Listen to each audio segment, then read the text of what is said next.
A typical workday for Kafilat Ayeni, one of Nigeria's budding entrepreneurs. She's making her way into the global market with her agro products.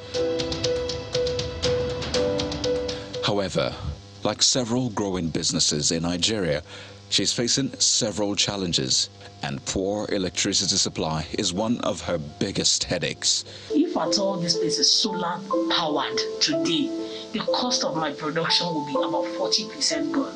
So if today this place is solar powered, I don't need to buy diesel, which I've been running since 8 a.m. today. They just brought light, as you can see. And if I'm on a prepaid meter, I spend roughly 150 to 200,000 in a month. The incessant grid collapse is one of the reasons Kafilat and other businesses suffer. According to the World Bank, over 80 million Nigerians do not have access to grid electricity, which is about 43% of the population. The global body also notes that the lack of reliable power supply resulted in an annual economic loss estimate of $26.2 billion, which represents about 2% of the national gross domestic product. The national grid is for wheeling what has been generated by the generating companies through the Transmission Company of Nigeria.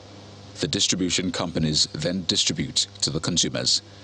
Nigeria currently has over 23 power generating plants across the country connected to the national grid, but Nigeria keeps facing constant power failures and grid collapses.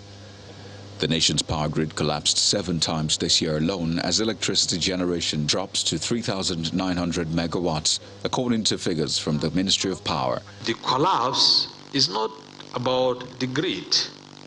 It is about the disturbances on the grid, which was caused either by vandals, by gas vandalization, and things like that. So, and to some extent, water level in our dams, it is a dry season. We are just coming in to the rainy season, and the dams need flood. And if you don't have flood, the water will go down. And once the water goes down, it doesn't have that energy to turn the turbines. And data from TCN, the managers of the national grid, shows that the grid has collapsed 108 times since the privatization of the power sector in November 2013. Low gas supply for gas power plants, low water level for the hydropower plants, poor utility performance, insufficient funding to upgrade to smart grid, lack of monitoring and accountability are some of the reasons for the collapse. The available gas can only generate as much as maybe 4,000 megawatts out of the needed 8,000 megawatts. At the national grid level, they need at least the maximum of 5,000 megawatts to be able to give us constant light, but it's not happening. As people that are concerned about consumer protection, the grid collapse seems to have become an advantage to the distribution companies. Because if you look at it today, the average consumer is billed to pay for a period that the grid collapsed.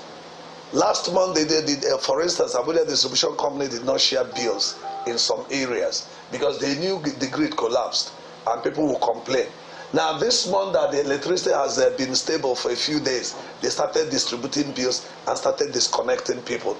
No doubt the continuous collapse of the national grid is taking its toll on businesses and livelihoods. And while the government promises to address the challenges, Nigerians can only hope for improved electricity supply.